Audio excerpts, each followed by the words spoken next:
Manipuri Hope Channel da mayam butram nokchari. Aikoi Sabbath school lesson gi matang na aikoi na naminaminagani. Aduga how dringai da aikoi ishor bu haijasi. Sargada leiba ipa ishor yam thagachare. Aikoi na hojik matamasi pungashida nahaki wa nahaki Sabbath school lesson asidigi aikoi na paratam gadaba kaya lei.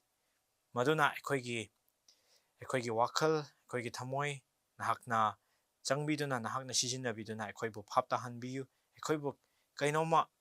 anova ma aikoi ngonda pautaka takpiyu haibisi Jishu gi mingda nijabani. Amen. Aikoi para asi tarukni shubani aduga title na thawai gi khudon sing haibani. Verse ashina 1 Corinthians chapter 14 verse 1 dagini maduda hai nungshibabu tanau aduga thawai gi oiba khudon sing pamjo maru oina wa takthokpagi khudon.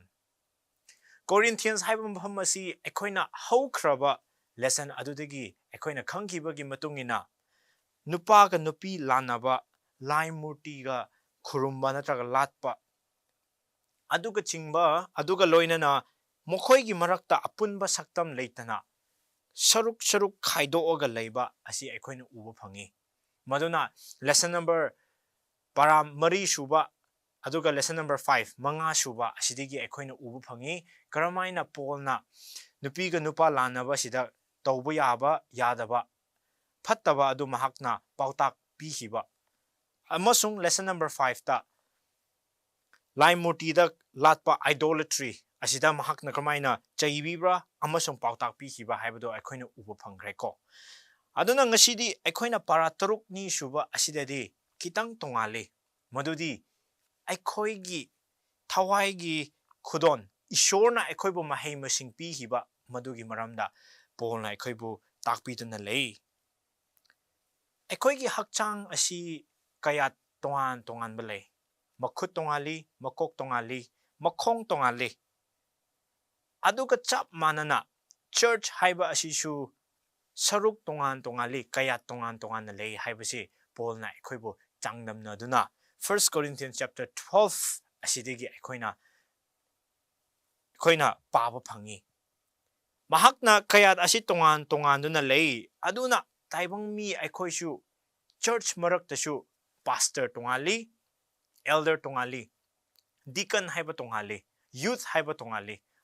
aduga adult sing haibashu tongan na children angang singishu saruk tongan na leibasi aikhoina kaya uba phangi mahakna continuation da mahakna chathabada sumaina haiduna lei madudi karino haiba matamda aikhoingonda pikhiba aikhoingonda khudon piduna leiriba asida aikhoina 1 Corinthians chapter 12 verse 12 to 31 asida haiduna leiba matamda kari ibano hairaga 12 verse 9 ga 10 asida iduna lei mi amada kanbiba ngamba phahanba ngamba sakti pangal pi hai kharabudi wa takthokpagi pangal kharabudi tongan ba lon ngangbagi sakti natraga pangal pi hai aduna aikhoingonda thawaina piba khudon asi makhal tongan na lei hai adubu pibiriba ishor adudi amma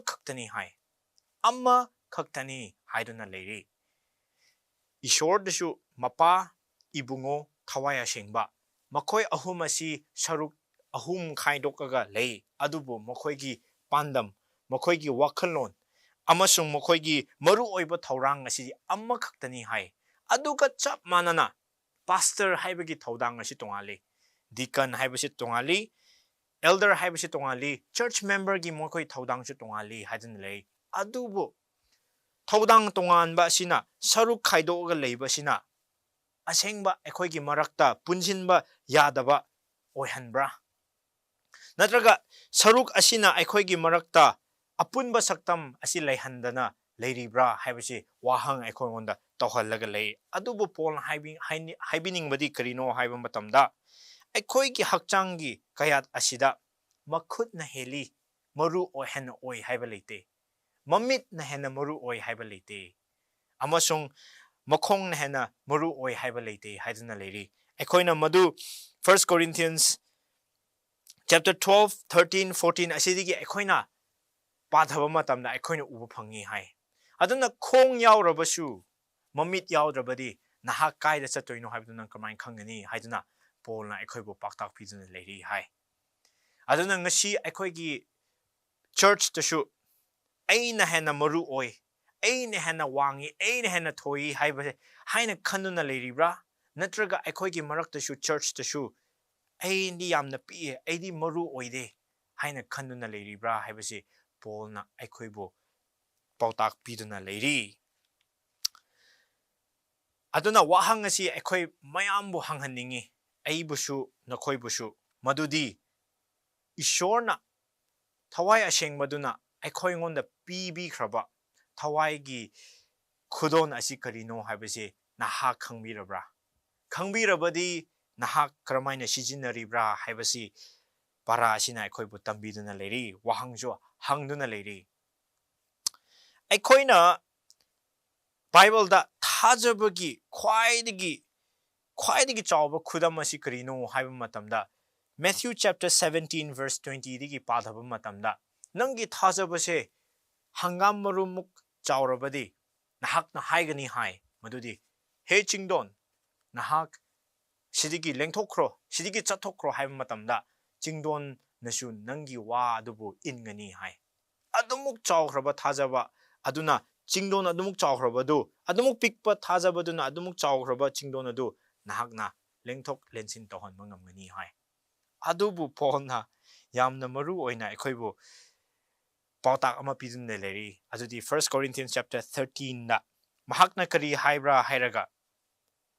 ꯅꯍꯥꯛꯅ ꯈꯨꯗꯣꯟꯁꯤꯡ ꯑꯁꯤ ꯀꯌꯥ ꯄꯥꯏꯔꯕꯁꯨ ꯈꯨꯗꯣꯟꯁꯤꯡ ꯑꯁꯤ ꯋꯥ ꯇꯥꯛꯊꯣꯛꯄ ꯂꯣꯟ ꯉꯥꯡꯕ ꯐꯍꯟꯕ ꯉꯝꯕ ꯑꯦꯅꯤ problem ꯂꯩꯕ ꯑꯁꯤꯗ ꯅꯍꯥꯛꯅ ꯈꯨꯗꯣꯟꯁꯤꯡ ꯑꯁꯤ ꯅꯪꯒꯤ ꯃꯍꯩ ꯃꯁꯤꯡꯁꯦ ꯁꯨꯛ ꯆꯥꯎꯅ ꯂꯩꯔꯕꯁꯨ ꯅꯍꯥꯛꯀꯤ ꯃꯔꯛꯇ ꯑꯣꯔ ꯅꯪꯒꯤ ꯊꯃꯣꯏꯅꯨꯡꯗ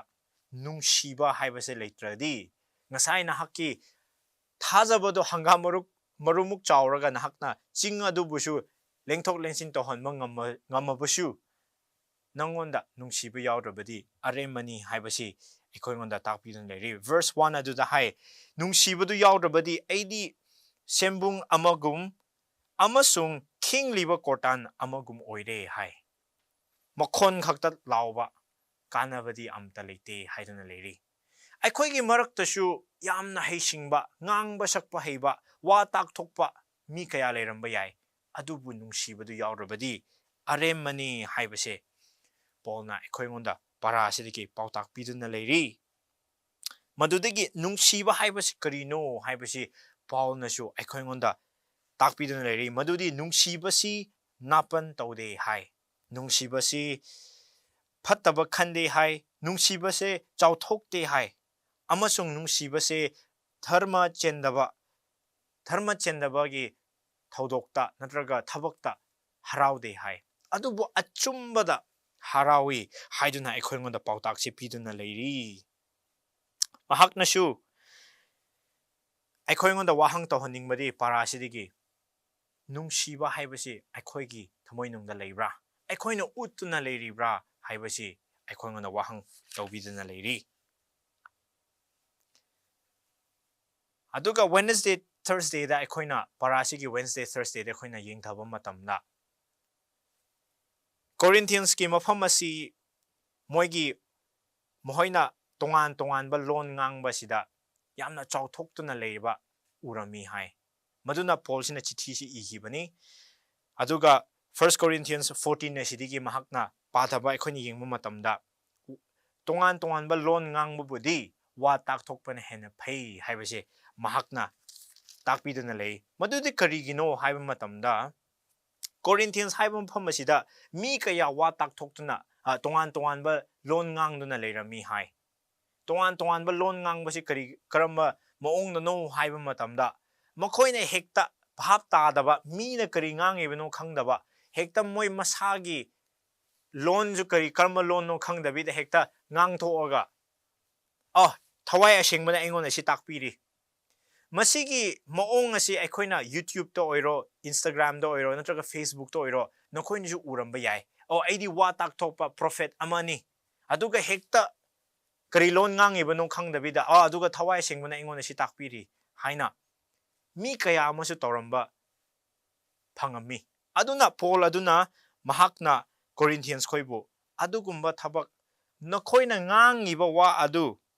Mina pap tadrabadi kari kana bage haina. 1 Corinthians chapter 14 verse 6 ta. Maduda continuation to matamda mahakna pap tahali ekoibu. Maduna ekoishu yamna section si ichin now saying ekoina Facebook to oiro natraga WhatsApp to oiro YouTube to oiro koina uba mi amana ID prophet ni haina hekta moina pap tadaba lon na ngangi baduda ekoi thajaroisi.